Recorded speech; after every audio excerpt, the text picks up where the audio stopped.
no tiene todo lo que quiere. En cambio, yo sí. Por lo tanto, soy más rico que usted. En Eclesiastés 5:10 leemos: el que ama el dinero no se saciará de dinero. Pero no solo es el dinero el que no satisface. De hecho, aparte de Dios, no hay nada que pueda satisfacer al hombre. Se cuenta de un pequeño niño a quien le gustaban muchos los pancakes. Era un verdadero glotón comiéndoselos. Así que su mamá decidió curar de esa glotonería. Una mañana le dijo: Juanito, voy a hacer todos los pancakes que puedas comer. Juanito no lo podía creer. Y cuando estuvieron listos, él empezó a comérselos primero a toda velocidad, y luego un poco más lentamente, y más tarde en cámara lenta. Y su madre le seguía sirviendo pancakes. Y viendo que había dejado de comer, le preguntó: ¿qué pasa, mijo? ¿No quieres más pancakes? Y Juanito contestó: no, mamá, y ni siquiera debí haber comido los que ya comí. Mi amigo, eso ilustra muy bien que en lo más profundo de nuestro ser, ya sea en las vísceras, en el estómago, es más que solo un juego de palabras. Y ese secreto lo encontramos en el maravilloso Salmo 23. Sin embargo, debo reconocer que cuando nos referimos al Salmo 23, estamos en terreno tan, pero tan conocido que podemos decir: oh, yo sé eso. El proverbio bíblico dice que la familiaridad produce el menosprecio. Y nunca es más cierto que en lo referente al Salmo 23. Porque todos estamos familiarizados con él. Y seguramente es el pasaje bíblico más y mejor conocido en toda la Biblia. El Salmo 23 es una joya de la literatura. Personalmente creo que es una de las 7 maravillas del mundo literario. Pero fue dado por inspiración. Por eso no solo que es hermoso, sino que es maravillosamente verdadero. No en vano es citado en jardines de infantes, tanto como en campos de batalla, en ceremonias matrimoniales, tanto como en funerales. Por lo tanto, no es de extrañarse que los niños lo puedan entender y los eruditos se queden poco menos que perplejos. Se dice que la Biblia, la palabra de Dios, es tan pero tan profunda que los entendidos pueden nadar en ella sin poder jamás llegar al fondo, y sin embargo es tan segura que los niños pueden estar en ella sin temor de ahogarse. Y eso es absolutamente cierto. Y eso es verdad con el Salmo 23, el que muchos, no solamente cristianos, lo saben de memoria. Y aunque usted lo sepa, le invito a leerlo una vez más. Jehová es mi pastor, nada me faltará. En lugares de delicados pastos me hará descansar. Junto a aguas de reposo me pastoreará. Confortará mi alma. Me guiará por sendas de justicia por amor de su nombre. Aunque ande en valle de sombra de muerte, no temeré mal alguno, porque tú estarás conmigo. Tu vara y tu cayado me infundirán aliento. Aderezas mesa delante de mí en presencia de mis angustiadores. Unges mi cabeza con aceite. Mi copa está rebosando. Ciertamente el bien y la misericordia me seguirán todos los días de mi vida, y en la casa de Jehová moraré por largos días. Nos vamos a concentrar en el primer versículo, que en algunas versiones empieza con la declaración: el Señor es mi pastor. Note que es el Señor. No es simplemente un Señor, es el Señor. Cuando David escribió este salmo, los egipcios tenían 360 dioses primarios, o sea, uno para cada día del año. Los cananeos, en cuya tierra estaban los israelitas, también tenían muchos dioses, pero David sabía que había un solo Dios, un solo Señor, Jehová. Podemos poner el énfasis en esa palabra: Señor, el gran soberano y eterno Dios. El Dios que reina sobre todo y sobre todos. Él es el Señor, sea que lo reconozcamos o no. Mi amigo, recuerde que Dios no necesita nuestra aprobación, pero nuestro permiso, para ser lo que es Dios. Hace muchos años atrás, cuando vivía en la Florida, escuché el mensaje de un gran predicador negro, S.M. Lockridge. El tema de su mensaje fue el señorío de Cristo. Él citó el verso 1 del Salmo 23 y se enfocó en la palabra es. Y él dijo, el Señor siempre es. No es que será, sino que siempre es. Me gusta ese pensamiento porque habla de la eternalidad, la inmutabilidad de nuestro gran Dios. No se pueden aplicar los tiempos verbales cuando se habla acerca de Dios. El Señor es mi pastor. Note aquí cómo se personaliza el asunto. Es mi pastor. Esto habla de una relación personal con Dios. Él es mi pastor, con letras mayúsculas. Él es responsable de todo cuanto sucede a mi alrededor. El cuidado que yo como su oveja necesito. Y ahí está el secreto de nuestra satisfacción. Pero quiero que ponga atención a las palabras, el Señor. Ahora piensa en la soberanía de Dios, porque el Señor es un Dios soberano. Algunas versiones de la Biblia, como la Reina Valera, dicen, para los judíos el nombre Jehová o Yahweh es total y completamente sagrado. Y hace referencia al Dios con existencia propia, sin comienzo y sin final, el gran yo soy. Ese Dios es, Jehová es mi pastor. Los historiadores bíblicos dicen que el nombre de Yahweh era pronunciado solo una vez al año, cuando el sumo sacerdote entraba en el lugar santísimo en el templo. Y cuando un escriba estaba traduciendo las escrituras y encontraba la palabra Yahweh, dejaba la pluma, y esto es literal, dejaba la pluma con la cual estaba escribiendo y utilizaba una pluma nueva para escribir Yahweh. Esa clase de Dios es, Jehová es mi pastor. Ahora hay que entender lo que David está diciendo cuando clama Jehová es mi pastor, o el Señor es mi pastor.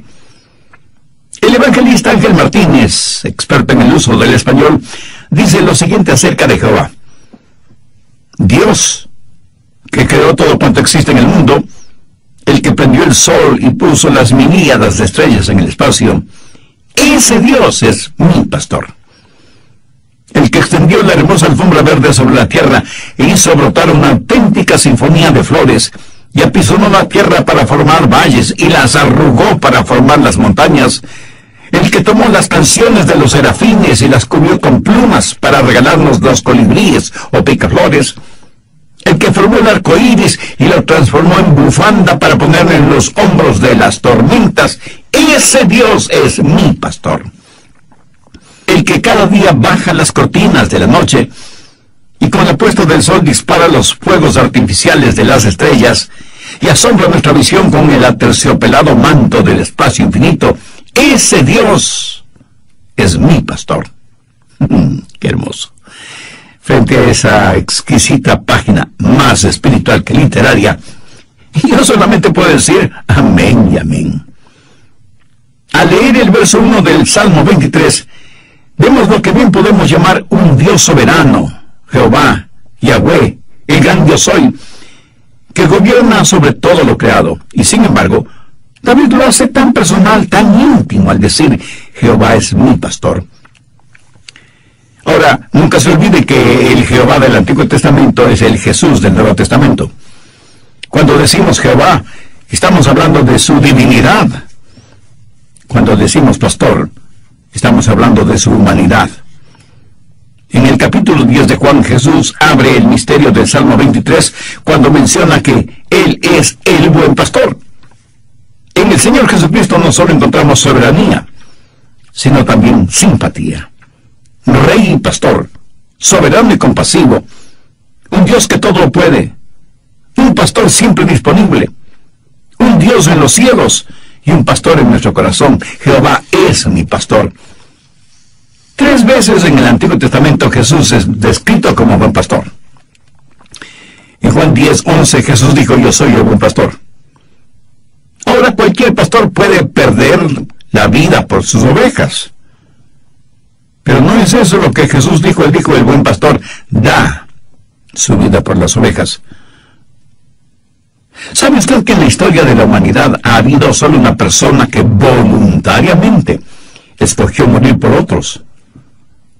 Su nombre es Jesús. Y algunos de ustedes me dirán, pastor, eso no es cierto.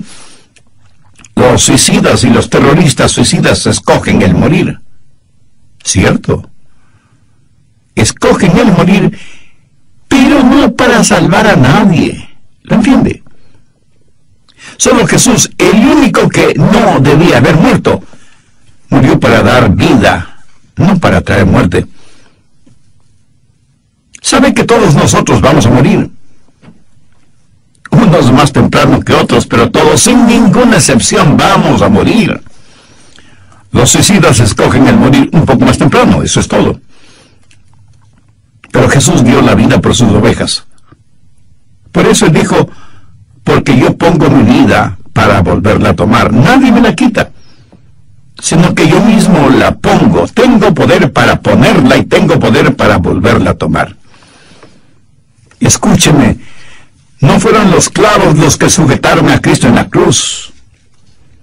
Fue el cordón carmesí de su amor y los dorados lazos de la redención que sujetaron a Cristo en la cruz del Calvario. Una oveja puede perder su vida para proveer al pastor de abrigo y alimento, pero ¿alguna vez he escuchado de algún pastor dando la vida por sus ovejas? Y sí, es inimaginable que eso suceda. Es más, inimaginable que Dios muera por los hombres. Pero Jesús es el buen pastor, que da su vida por las ovejas. Ahora escúcheme, cuando el buen pastor puso su vida por sus ovejas, Él se enfrentó con el castigo por el pecado, porque como Pablo lo dijera, porque la paga del pecado es muerte. Y eso es lo que Cristo hizo, pagar por nuestros pecados. Esos pecados serán perdonados en Cristo o serán castigados en el infierno, pero nunca serán pasados por alto a menos que el buen pastor haya muerto por ellos. Usted, mi amigo, usted, mi amiga, tendrá que enfrentar la ira de Dios durante el juicio sin que sus pecados hayan sido perdonados. ¿Rechazará Jesús, el buen pastor, que dio su propia vida para perdonarle y salvarle? Por favor, busque Hebreos 13, los versos 20 y 21. Y el Dios de paz que resucitó de los muertos a nuestro Señor Jesucristo, y el gran pastor de las ovejas, por la sangre del pacto eterno, os haga aptos en toda buena obra para que hagáis su voluntad, haciendo Él en vosotros lo que es agradable delante de Él por Jesucristo, al cual sea la gloria por los siglos de los siglos. Amén. Pregunto, ¿de qué serviría un buen pastor si estuviera muerto? Todos nosotros como ovejas nos hemos extraviado. Hemos seguido nuestros propios caminos. Pero Dios el Padre cargó sobre su Hijo el pecado de todos nosotros. Jesús llevó nuestros pecados a la cruz. Él sufrió el castigo que nosotros merecíamos. Pero cuando resucitó de entre los muertos, destruyó el poder del pecado sobre nosotros. Así que no solo es nuestro buen pastor, sino que también murió en la cruz en lugar de nosotros. Como lo dijo David, me guiará por sendas de justicia por amor de su nombre. Jesús no solo murió por nosotros, sino que ahora vive para nosotros. Creo que por eso es llamado el príncipe de los pastores. En 1 de Pedro 5:4, Pedro dice, y cuando aparezca el príncipe de los pastores, vosotros recibiréis la corona incorruptible de gloria. Amigo, bien podemos resumir el ministerio del Señor Jesucristo en la siguiente forma. Primero, como el buen pastor, Él tiene que ser bueno para morir por nuestros pecados. Segundo, como el gran pastor, tiene que ser grande para hacer lo que hizo, resucitar de entre los muertos y eliminar no solo la pena por nuestro pecado, sino también librarnos del poder del pecado. Tercero, como el príncipe de los pastores, Él pronto regresará para liberarnos de la presencia del pecado. Piensa en lo siguiente. Jesús pronto regresará. Le diré que mientras más leo periódicos y revistas, y mientras más escucho y veo lo que sucede alrededor del mundo, Más convencido estoy de que la segunda venida del Señor está más cerca de lo que pensamos. Una de las hermosas cosas que tiene la Biblia son las pequeñas y significativas señales de inspiración que en realidad son grandes señales si es que las vemos como debemos verlas. Por ejemplo, hay 3 salmos que forman un extraordinario tríptico. Salmos 22, 23 y 24. En el Salmo 22 encontramos la crucifixión de Cristo. Recuerden que este salmo fue escrito como si su autor hubiera estado presente al pie de la cruz. Echaron suerte sobre sus ropas, perforaron sus manos y sus pies, se escucharon hirientes palabras, insultos de parte de sus enemigos. Todo esto lo encontramos en el Salmo 22. Estos son los salmos proféticos que se cumplieron al pie de la letra en la vida de Jesús. Asimismo se cumplirá Juan 5:14. De cierto os digo, el que oye mi palabra y cree al que me envió, tiene vida eterna, y no vendrá condenación, mas ha pasado de muerte a vida. El tener a Jesucristo como su Salvador y Señor es el verdadero secreto de la satisfacción. ¿Está usted buscando esa satisfacción en las personas incorrectas o en las cosas equivocadas? En nuestra vida natural, un error puede ser corregido. En nuestra vida espiritual, un error nos puede condenar para siempre. El ministerio del Señor Jesucristo bien puede ser resumido de la siguiente manera. Primero, como el buen pastor, Él tiene que ser bueno para morir por nuestros pecados. Segundo, como el gran pastor tiene que ser grande para hacer lo que hizo, resucitar de entre los muertos y eliminar no solo la pena de nuestros pecados, sino también librarnos del poder del pecado. Y tercero, como el príncipe de los pastores, Él pronto regresará para liberarnos de la presencia del pecado. Piensen en lo siguiente. Jesús pronto regresará. Le diré que mientras más leo periódicos y revistas, mientras más escucho y veo lo que está sucediendo alrededor del mundo, más convencido estoy de que la segunda venida del Señor está más cercano de lo que nosotros pensamos. Una de las hermosas cosas que tiene la Biblia son las pequeñas y significativas señales de inspiración que en realidad son grandes señales si es que las vemos como debemos verlas. ¿Qué es lo que encontramos en el Salmo 23? Encontramos al gran pastor guiando a sus ovejas. El buen pastor que está vivo porque resucitó de entre los muertos. Y el Salmo 24 describe al príncipe de los pastores viniendo por sus ovejas. Veamos los versos del 7 al 9 del Salmo 24. Alzad, puertas, vuestras cabezas, y alzaos vosotras, puertas eternas, y entrará el Rey de Gloria. ¿Quién es este Rey de Gloria? Jehová el fuerte y valiente, Jehová el poderoso en batalla. Alzad, puertas eternas, y alzaos vosotras, puertas eternas, y entrará el Rey de Gloria. ¿Quién es este Rey de Gloria? Jehová de los ejércitos. Él es el Rey de la Gloria. ¿Es eso maravilloso? En estos 3 salmos descubrimos a Jesús como el buen pastor, como el gran pastor y como el príncipe de los pastores. Y este pastor murió para pagar por la culpa de nuestros pecados. Y este príncipe de los pastores vendrá otra vez y aparecerá en gloria para alejarnos de la presencia del pecado y para liberarnos del poder del pecado. Y seguramente alguno de ustedes me preguntará, pero pastor, ¿no iba a hablar acerca del secreto de la satisfacción? Mi amigo, escucha atentamente lo que voy a decir. El Salmo 23:1 es la llave para entender el resto del Salmo. Mira, cada pasaje de las Escrituras tiene una llave o una clave, si así lo prefiere, para entender ese pasaje. En el Salmo 23, la llave está colgada allí, en la puerta principal. Y muchos de ustedes con una expresión de yo no lo entiendo en su rostro, seguramente me preguntarán, Pastor Rogers, ¿cuál es esa llave? Bueno, dicen que las cosas que están más a la vista son las que menos se ven. En el caso que nos ocupa, la llave o clave es la siguiente: Jehová es mi pastor, nada me faltará. Usted tiene un soberano, Jehová. Usted tiene un pastor, Jesús. ¿Quién es el Jehová pastor de nuestras vidas? La soberanía de Dios y el cuidado del pastor es el secreto de la satisfacción. Jehová es mi pastor, nada me faltará. De paso, permítame decirle que esa es la única manera de tener satisfacción. Usted nunca tendrá verdadera satisfacción hasta que sea realidad en su vida que Jehová es su pastor y que nada le faltará. Muchos creen que el secreto de la satisfacción está en tener un Dios que puede darles todo, pero están totalmente equivocados, porque el secreto de la satisfacción es Dios mismo. Sus necesidades nunca serán satisfechas hasta que tenga una relación íntima y personal con Dios. Y seguramente usted ya habrá descubierto que las cosas nunca le darán satisfacción.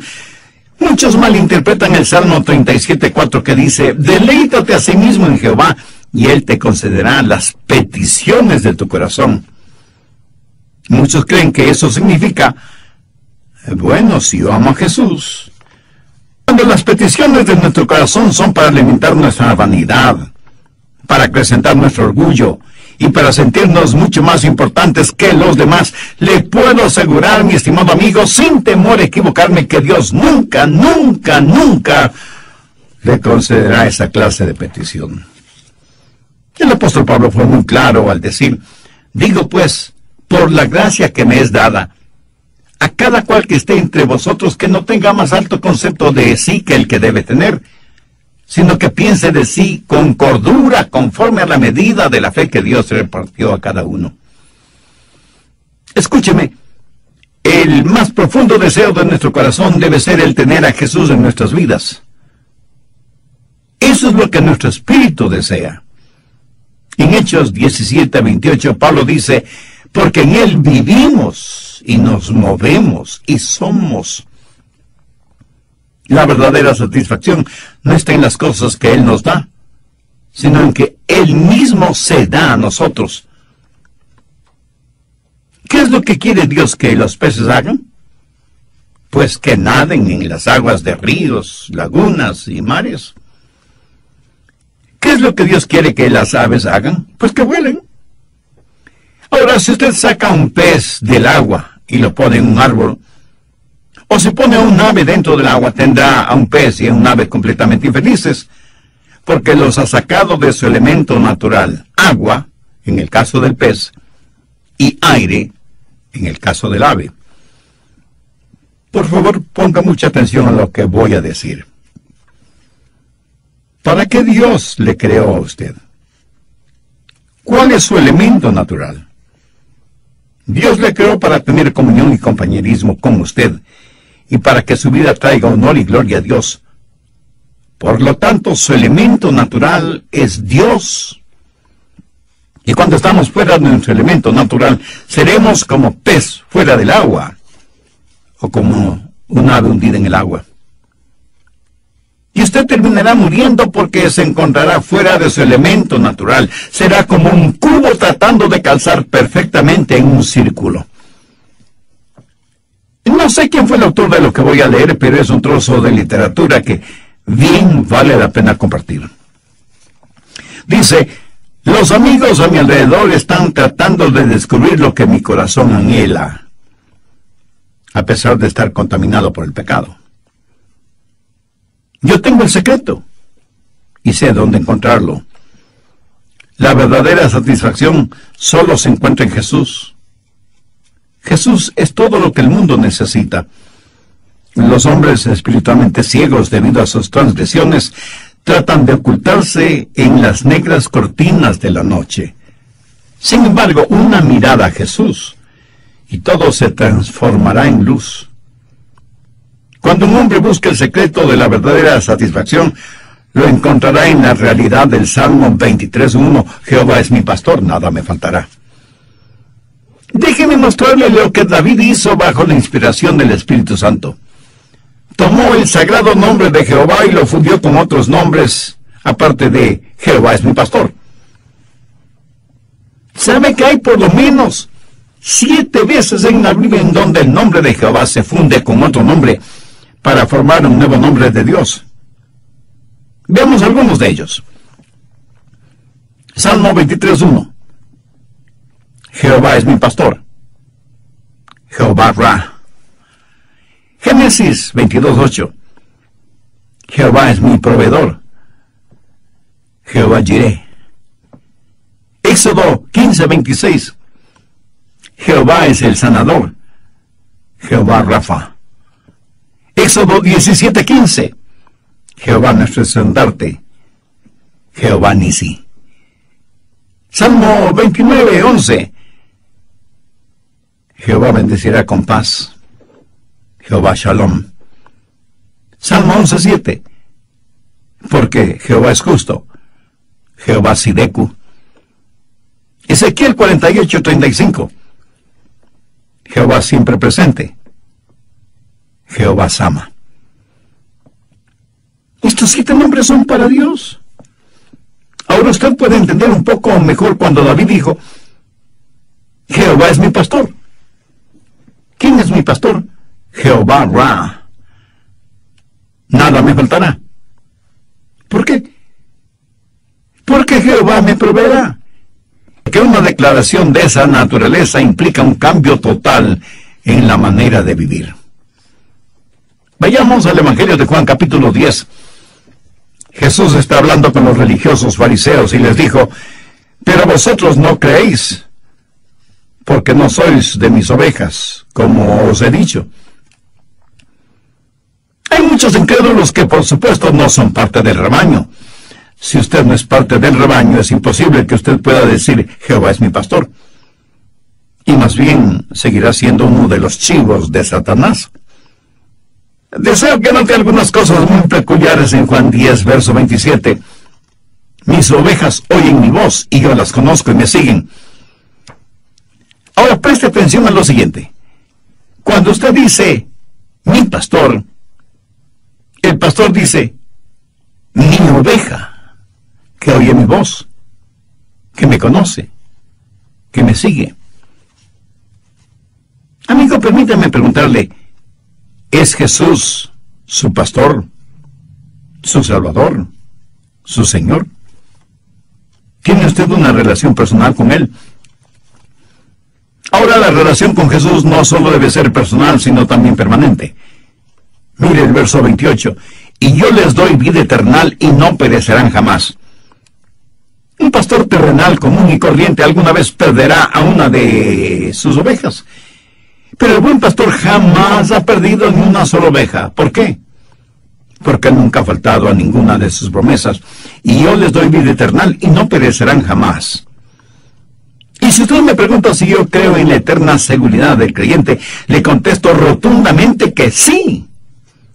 Creo en la eterna seguridad del creyente porque en Juan 10, 28 tengo la promesa de Dios mismo y yo les doy vida eterna y no perecerán jamás ni nadie las arrebatará de mis manos. Mi amigo, usted está escuchando a un hombre que no puede morir. Y tal vez alguno de ustedes me diga burlonamente, vamos, pastor, seguro que un día usted morirá. Ahora, si está haciendo referencia a lo físico, tiene razón, pero solamente a medias, porque para mí es imposible el morir. Su palabra dice, y yo les doy vida eterna, y no perecerán jamás. Y el mismo Señor Jesucristo dijo, el que cree en el Hijo tiene vida eterna. Y por paradójico que esto sea, significa que aunque muera, no estaré muerto, solo me habré cambiado de casa. ¿Ha pensado alguna vez qué significa la vida eterna? Significa algo que nunca termina. Hay gente que cree que puede ser salvada hoy y perder esa salvación mañana, lo cual quiere decir que para ellos lo eterno terminará algún día. Permítame aclarar esto un poco más. Suponga que yo soy salvo por 10 años. ¿Qué clase de vida me ha dado Dios? Pues una vida de 10 años, o 20, o 50, o 100. número de años de vida que sean. Si la pierdo, entonces no fue vida eterna. Pero Jesús dijo que nos daba vida eterna y que no la perderíamos jamás. Así que es una relación personal y permanente. Y la razón de que sea permanente es porque es una relación protegida. Leamos el verso 29. Mi Padre que me las dio es mayor que todos, y nadie las puede arrebatar de la mano de mi Padre. Cuando usted es salvo, está protegido por la poderosa mano de Dios. Jehová es mi pastor.